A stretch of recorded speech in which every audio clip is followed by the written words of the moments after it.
আপনার কি এমন অনুভূতি হয় যে বড় বড় স্বপ্নগুলো শুধু কল্পনায় থেকে যায়, আর সেগুলোকে বাস্তবে রূপ দেওয়ার মতো শক্তি যেন গায়েই নেই? কাল থেকে শুরু করব ভেবে দিন যায়, কিন্তু সেই কাল আর আসে না। দারুণ কিছু করার ইচ্ছে, কিন্তু শুরু করতেই যেন দম আটকে আসে। বই লেখা, শরীর চর্চা, নতুন কিছু শেখা, এসব ভাবনার বদলে ফোন স্ক্রোল করা বা টিভি দেখাতেই সময় কাটে। এমনটা কেন হয়? এটা কিন্তু আপনার চিরস্থায়ী অলসতা নয়, বরং কাজগুলো পাহাড়ের মতো বিশাল মনে হয়। যখন কিছু খুব কঠিন লাগে, মস্তিষ্ক বলে আরামসে কিছু করি চল। তবে সুখবর হলো, এই অভ্যাস বদলানো সম্ভব। অলসতা আপনার পরিচয় নয়, এটা একটা অভ্যাস মাত্র। আর অভ্যাস বদলানো যায়। ভাবুন তো, কতবার শুধু এইভাবে আটকে গেছেন যে এটা অসম্ভব। টাকা জমানোর কথা ভেবে খরচ কমানোর চিন্তাটা যেন বিরাট বোঝা মনে হয়।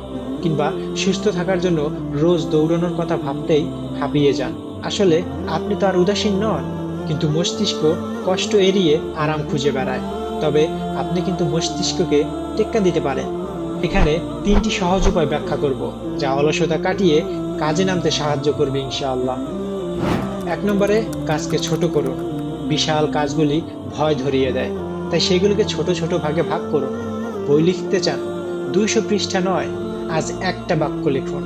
ছোট পদক্ষেপগুলো সহজ আর আত্মবিশ্বাস বাড়ায়। পাহাড়ে চলতে গেলে এক লাফে তো আর চূড়ায় যাওয়া যায় না, তাই না? 1 পা 2 পা এ করেই আগাতে হয়। লক্ষ্যগুলোর ক্ষেত্রেও এই একই নিয়ম। অল্প অল্প করে এগিয়ে যান, দেখবেন অনেক দূর চলে এসেছেন। আরেকটা উদাহরণ দিই। গিটার শিখতে চান? একদিনে পুরো গান নয়, একটি কর্ড প্র্যাকটিস করুন। ধীরে ধীরে দেখবেন বড় কিছু শিখে গেছেন। মূল কথা হলো, নিখুঁত হওয়ার পেছনে না ছুটে সামনে আগানোর দিকে নজর দিন। 2 নম্বরে, সহজ রুটিন তৈরি করুন। শুধু ইচ্ছা শক্তির উপর ভরসা করে লাভ নেই, রুটিন বানান। ইচ্ছা শক্তি ফুরিয়ে যায়, কিন্তু রুটিন কাজকে সহজ করে দেয়। ব্যায়াম করতে চান? বিছানার পাশে জুতা রাখুন, যেন ঘুম থেকে উঠেই চোখে পড়ে। রুটিন যেন সাইকেলের সহায়ক চাকা, যতক্ষণ না নিজে চালাতে পারেন ততক্ষণ সাহায্য করবে। কাজেই আজ থেকেই একটা ছোট রুটিন শুরু করুন। সকালে টু ডি লিস্ট বানানো বা ঘুম থেকে উঠেই 1 গ্লাস পানি খাওয়া, এগুলো ছোট অভ্যাস কিন্তু কাজে গতি আনে। 3, 2 মিনিটের নিয়ম কাজে লাগান। শুরু করাই সবচেয়ে কঠিন, তাই নিজেকে বলুন মাত্র 2 মিনিট কাজ করব, এইটুকুই। বই পড়তে চান? 1 পৃষ্ঠা পড়ুন। ঘর গোছাতে চান? একটা কোণা পরিষ্কার করুন। একবার শুরু করলে কাজ চলতেই থাকবে, যেন পাহাড়ের উপর থেকে বল ঠেলে দেওয়া। প্রথম ধাক্কাটা কঠিন, তারপর বল নিজে থেকেই গড়াতে থাকে। আপনাদের জন্য আরো একটি বোনাস টিপ দিতে চাই, সেটা হচ্ছে শুরু করার জন্য নিজেকে পুরস্কৃত করুন। 2 মিনিট কাজ করার পর ছোটখাটো কিছু উদযাপন করুন। পছন্দের গান শুনুন অথবা একটু বিশ্রাম নিন। পুরস্কার পেলে শুরু করতে ভালো লাগে আর উৎসাহ বাড়ে। সত্যি বলতে সবাই ছোট থেকেই শুরু করে।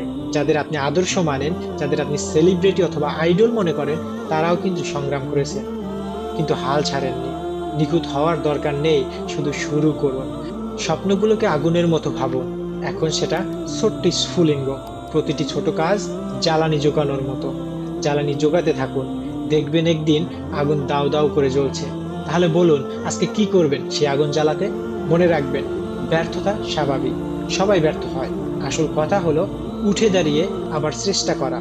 ব্যর্থতা সাফল্যের বিপরীত নয়, বরং যাত্রার অংশ। তাই নিজের প্রতি সদয় হন, এগিয়ে যান। সহজ করে মনে রাখুন, কাজকে ছোট করুন ও সহজ করুন। 2, রুটিন তৈরি করুন। 3, মাত্র 2 মিনিট দিয়ে শুরু করুন। আর দেরি নয়, এখনই শুরু করুন। একটা কিছু বেছে নিয়ে আজই প্রথম পদক্ষেপ নিন। আপনার স্বপ্নগুলো আপনার জন্য অপেক্ষা করছে, যান, তাদের বাস্তবায়ন করুন। মনে রাখবেন, নিখুঁত হওয়ার দরকার নেই, শুধু কনসিস্টেন্ট হন। নিয়মিত ছোট চেষ্টাও বিশাল পরিবর্তন আনতে পারে, তবে কাজ না করলে ধারাবাহিকতা বজায় রাখা যায় না। তাই আজ থেকেই কাজে নামুন।